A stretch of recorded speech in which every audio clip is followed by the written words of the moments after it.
या किसी की आप एग्जाम्पल ले लें, आज कोई चर्च में बैठा मांग रहा है कि परमेश्वर मेरी मैरिज इस भाई के साथ, इस बहन के साथ, कोई भी इसके साथ, उसकी बहन के, कुछ भी मांग रहे हो आप कि इसके साथ हो जाए या उसके साथ हो जाए, लेकिन कई बार परमेश्वर की वो मर्जी नहीं होती और आप नहीं जानते परमेश्वर ने फ्यूचर में आपके लिए क्या रखा होता है। तो आप अगर पहले वचन में ही अड़े हुए हैं कि मांगो तो दिया जाएगा, तो आप जब परमेश्वर उस चीज को आपकी लाइफ में नहीं करेगा तो आप कहेंगे नहीं, ये वचन पूरा नहीं हुआ।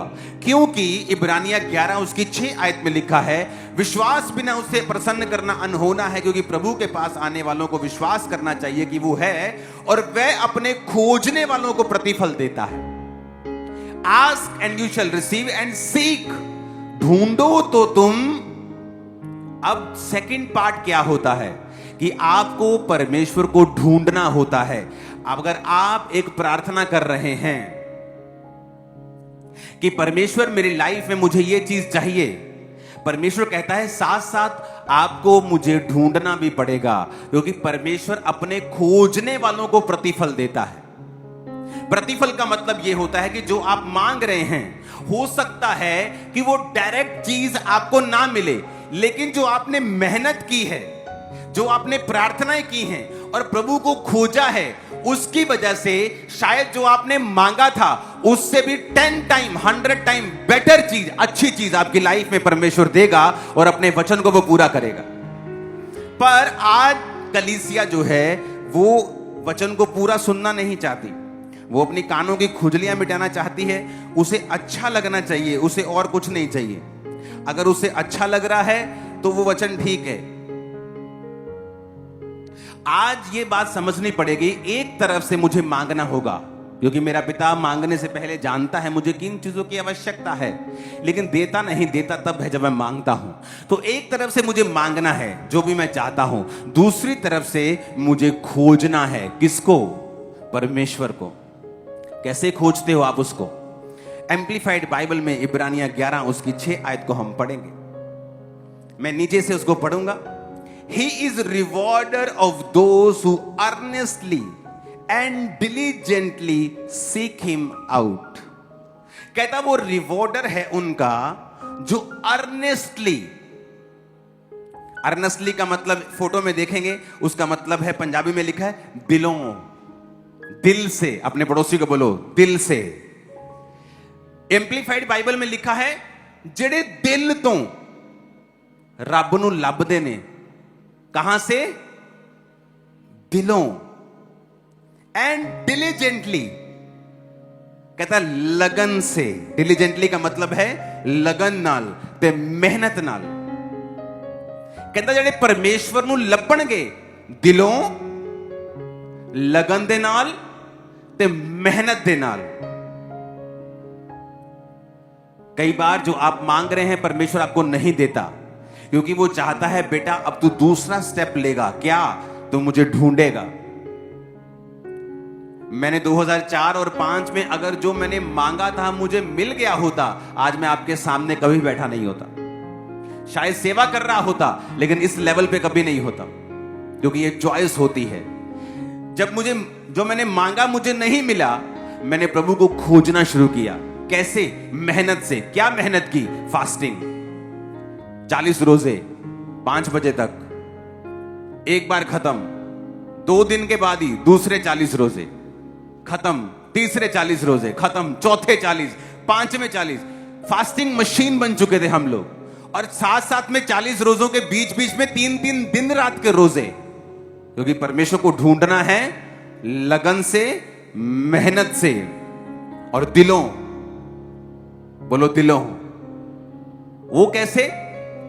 मैं जा रहा हूं गाड़ी में, अपनी गाड़ी में जा रहा हूं और गाने बज रहे हैं फिल्म के, और मैं सोच रहा हूं कि क्या परमेश्वर चाहता है कि मैं ये सुनूं? हर बॉलीवुड का गाना शैतानी नहीं है, मैं आपको बता रहा हूं। वर्ड्स पे डिपेंड करता है कि वो कैसा है। कई बॉलीवुड के मशहूर सॉन्ग्स हैं जो क्रिश्चियनिटी में जीसस के लिए लिखे गए हैं और पवित्र आत्मा से भरे लोगों ने उन्हें लिखा है, लेकिन जब वो गाते हैं तो ऐसा लगता है कि वो अपनी बीवी को या अपने हस्बैंड को बोल रहा है, बोल रही है। हालेलुया। लेकिन जो मैं सुन रहा था वो अलग किस्म के थे। तो मैंने कहा नहीं, परमेश्वर तो नहीं चाहता होगा, बंद कर दो। क्या परमेश्वर चाहता है कि मैं ये करूं? क्योंकि अगर आप परमेश्वर को खोज रहे हैं तो आप दिल से चलेंगे। आपको जब आदमी दिल से चलता है, उसे पता होता है कि परमेश्वर नहीं चाहता मैं इस रिलेशनशिप में रहूं। वो चाहता है कि मेरा प्यार सिर्फ परमेश्वर हो। जब तक आपकी शादी नहीं होती, आप सिर्फ परमेश्वर के हैं। दिल से खोजना कि क्या परमेश्वर चाहता है कि मैं ये इनडायरेक्ट पैसे कमाऊं, चोरी करूं? क्या परमेश्वर ये चाहता है कि मैं अपने काम से चोरी करूं, कामचोर बनूं? क्या परमेश्वर चाहता है? दिल से उसे खोजना, डिलीजेंटली, मेहनत से, अर्नेस्टली, दिल से, लगन के साथ उसे जब हम खोजना शुरू करते हैं तो परमेश्वर हमारी राहों को बदलता है और वो हमें लेके जाता है दिन प्रतिदिन आगे, और फिर हमें वो देता है जो उसने हमारे लिए बेस्ट रखा होता है। क्योंकि ये पहला स्टेप है जो आपको बताया जाता है कि ask anything in my name and you will receive that. ये सच्चाई है, लेकिन कंप्लीट ट्रुथ नहीं है। कंप्लीट है सीख डिलीजेंटली, अर्नेस्टली। किसको? अपने बॉयफ्रेंड को, गर्लफ्रेंड को? नो, कहता गॉड को। सीक हिम आउट, उसे खोजो कहता है। उसकी आदत है छुपना। परमेश्वर जा रहे हैं चलते हुए पानी पर, अपने चेलों के पास से निकल रहे। परमेश्वर नहीं चाहते थे चेले उन्हें देखें, लेकिन जब चेलों ने देख लिया तो परमेश्वर को अपने आप को बताना पड़ा, डरो मत, मैं हूं। वो चेले समझे भूत चल रहा है कोई पानी के ऊपर। तो परमेश्वर की आदत है छुपना। परमेश्वर की आदत है छुपना, छुप के रहना, ताकि इंसान उसे खोजे, इंसान उसको ट्राई करे, उसको खोजे, वो एफर्ट करे डिलीजेंटली, लगन से, मेहनत से, दिल से। ये परमेश्वर का एक आदत है, छुपना, अपने आप को छुपा के रखना, ताकि इंसान उसे खोजे। और परमेश्वर ने क्या कहा कि खोज, ढूंढ, तब तू पाएगा। और इब्रानी में कहता है कि मैं अपने खोजने वालों को प्रतिफल देता हूं। मैं उन चीजों में नहीं फंसा। मैं चाहता था प्रभु मुझे तू इस प्रार्थना का उत्तर क्यों नहीं दे रहा है, लेकिन परमेश्वर नहीं दे रहा था। वो नहीं चाहता था, ना वो उत्तर दे रहा था। मैंने कहा कोई बात नहीं, खोजते रहे, खोजते रहे। अगर मैं प्रभु को खोज ना रहा होता, या मैं निराश हो जाता, या अपनी जिंदगी में गलत स्टेप ले लेता। बहुत से लोग गलत स्टेप ले लेते हैं, शादी में, बिजनेस में, सेवकाई में। वचन कहता है पौलुस एक जगह जा रहा था प्रचार करने के लिए, और जैसे ही वो वहां पे गया, परमेश्वर की आत्मा ने कहा मत जा। अगले शहर गया, परमेश्वर ने कहा मत जा। उसे कैसे परमेश्वर का आत्मा गाइड कर रहा है? क्योंकि वो परमेश्वर को खोज रहा है, साथ साथ प्रार्थना कर रहा है। उसके वचन में पढ़ के देखो, कहता मैं अपने शरीर को मारता, कूटता और वश में लेके आता हूं कि जो मैं प्रचार कर रहा हूं उसके विषय में मैं निकम्मा ना ठहरूं। अपने बेटे स्पिरिचुअल संत मिथ्यूस को बता रहा है अपने कैरेक्टर में स्ट्रांग रहना है। जब भी वो पत्रियां लिख रहा है, मोस्टली वो आपके चरित्र और परमेश्वर के साथ आपका संबंध स्ट्रांग हो, इसके विषय में बात कर रहा है। हालेलुया। और कहता नॉक, खटखटाओ तो तुम्हारे लिए खोला जाएगा। खटखटाने का मतलब है नेवर गिव अप। कभी गिव अप मत करो परमेश्वर पर, कभी गिव अप मत करो। अगर उसने अलीशिबा को बूढ़ा कर दिया और बेबी नहीं दिया, लेकिन जब दिया तो वो जीसस का भी गुरु था, बैप्टिज्म दिया जीसस को। और जीसस ने कहा मुझे बपतिस्मा लेना है। यूहन्ना कहता नहीं गुरु, तू मेरा गुरु बन, तू मुझे दे।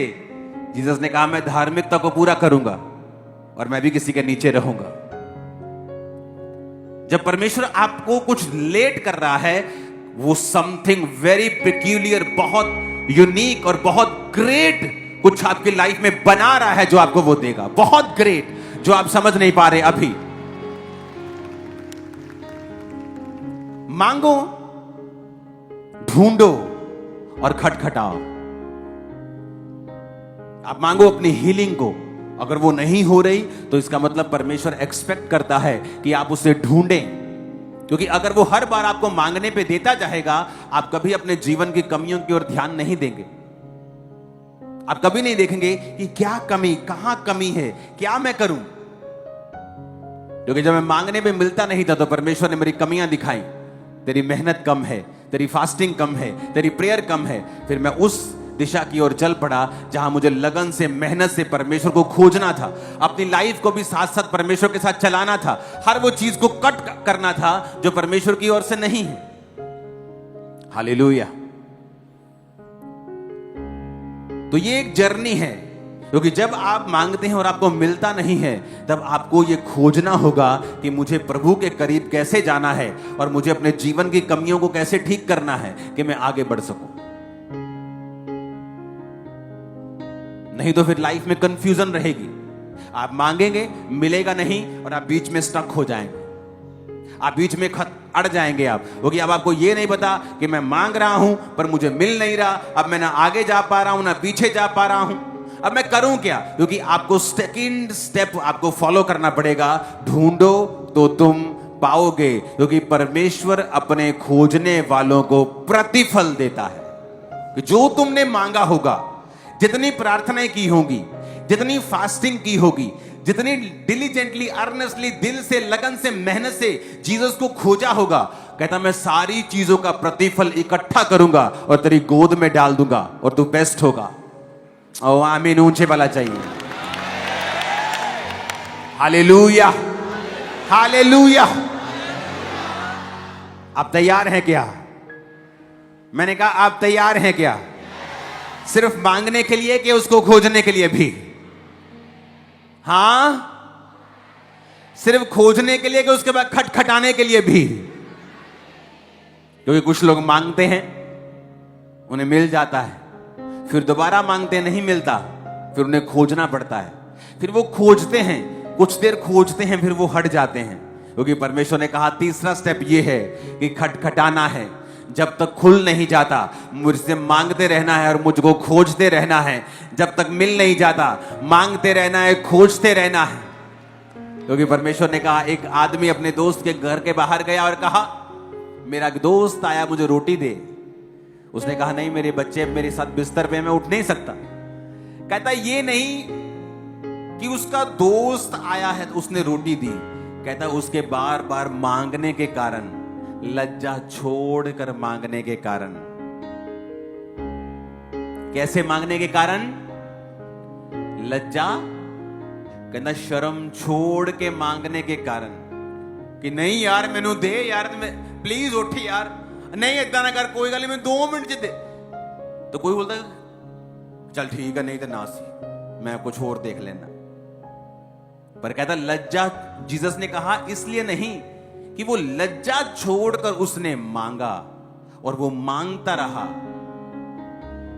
2013-12 की ये बात है, तब चर्च उधर लगती थी और एक लड़की को चर्च में लाए और उसे लहू बहने का रोग था। आई थिंक उसका भार 25 किलो हो गया होगा। ऐसे सूख के कांटा थी वो। और मुझे याद है जब वो प्रेयर लाइन में आती थी तो उस समय काफी ले हैंड होता था, संडे संडे संडे। तो वो बार बार लाइन में लग जाती थी। उसने एफर्ट करना कि मुझे प्रार्थना करवा के ही जाना है, और उस पे ले हैंड होता गया। आई थिंक मुझे जितना मालूम है कम से कम 100 बार उस पे ले हैंड हुआ होगा। लज्जा छोड़कर उसने मांगा। 10 साल 12 साल बाद मैंने उसे प्रेयर लाइन में देखा। वो बेबी पकड़ा, पता नहीं क्या, मैंने उसे देखा। मैंने कहा तू तो वही लड़की है। कहती हाँ, मैं ठीक हो गई थी, मेरी शादी हो चुकी है, अब मैं किसी और प्रेयर रिक्वेस्ट को लेके आई हूं। तो मैं देख रहा था कि परमेश्वर तेरा वचन पूरा होता है। उसने गिव अप नहीं किया। 2 बार ले हैंड, 3 बार ले हैंड हुआ, ब्लड अभी भी आ रहा है, रंग ब्लैक हो चुका है, बिल्कुल सूख, जितना आप इमेजिन करते हो किसी को सूख, उतना सूखी हुई थी। लेकिन परमेश्वर कहता अगर तू लज्जा छोड़कर मांगेगा, क्योंकि जहां प्रभु की उपस्थिति होती है ना, वहां चीजें आसान नहीं होती। जहां उपस्थिति नहीं होती वहां आसान होता है, लेकिन जहां आपको जीसस मिलेंगे तो जीसस को टच करना 12 साल की लहू बहने वाली औरत के लिए आसान नहीं था, क्योंकि जहां जीसस होते वहां लोग उनको छूने की कोशिश करते थे, आसान नहीं होता था। कुछ लोग कहते हैं कि जहां मर्जी चले जाओ, हर घर खुदा का घर है, हर घर खुदा का घर तो है, लेकिन वरदान हर घर के अलग है। अगर आप आंखों के डॉक्टर के पास चले जाओगे और बीमारी आपको कोई और होगी तो वो गाइड तो कर देगा, क्योंकि उसने बाकी पढ़ाई भी सिमिलर सी की है, लेकिन स्पेशलिस्ट के पास अगर आप नहीं जाओगे तो आपका इलाज होने वाला नहीं। परमेश्वर ने कहा, परमेश्वर ने चर्च को प्रेरित भविष्यद्वक्ता, पास्टर्स, इवेंजलिस्ट, टीचर्स दिए हैं। आप जानते हैं कुछ चर्चिस में परमेश्वर काम नहीं करता, क्यों? क्योंकि जहां वो काम करता है वो उनकी चुगलियां, उनके खिलाफ इनडायरेक्ट डायरेक्ट बोलते हैं, और खुद उनकी लाइफ में भी परमेश्वर काम नहीं करता। कितने मेरी बातों को समझ रहे हैं? टाइम आ चुका है, हमें प्रार्थना करनी है, प्रभु को खोजना है, अपना एफर्ट लगाना है। आप कैसे कह सकते हो कि आप प्रभु को खोज रहे हो और आपने कभी बीजों को नहीं बोया, आपने कभी फास्टिंग नहीं की, आपने कभी प्रेयर नहीं की, आप नहीं खोज रहे हो उसको। टाइम लगता है खोजने में, एफर्ट लगता है, लगन लगती, मेहनत लगती। आप कैसे कह सकते हो कि आप उसे खोज रहे हो? आप नहीं खोज रहे हो।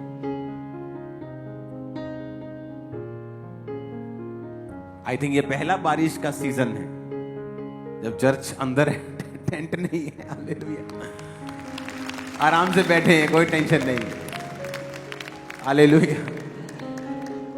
बनाने को कब कट कुछ डाल देते, लेकिन जब कुछ बड़ा करना होता है तो टाइम लगता है। अब ये टेंट, ये शेड इतना बड़ा है और इधर को और इधर को और इधर को फैल रहा है, यहां लाखों लोग बैठ सकते हैं संडे। तो जब बड़ा करना होता है, आपको परमेश्वर एक अलग तरीके से लेके जाता है, वो आपको अलग रीति के साथ गाइड करता है। तब लोगों को मुश्किल लगती है, लेकिन इसलिए मैं कहता हूं अपने अगुओं पर भरोसा रखना सीखो, क्योंकि जिस जगह फिर आप पहुंचोगे वो बेस्ट होगा। आमीन। इन 40 रोजों में हम प्रार्थना करेंगे इकोनॉमी के लिए भी, और मेरा बिलीव है ये ऊपर आएगी, हमारा देश ब्लेस होगा और बढ़ेगा।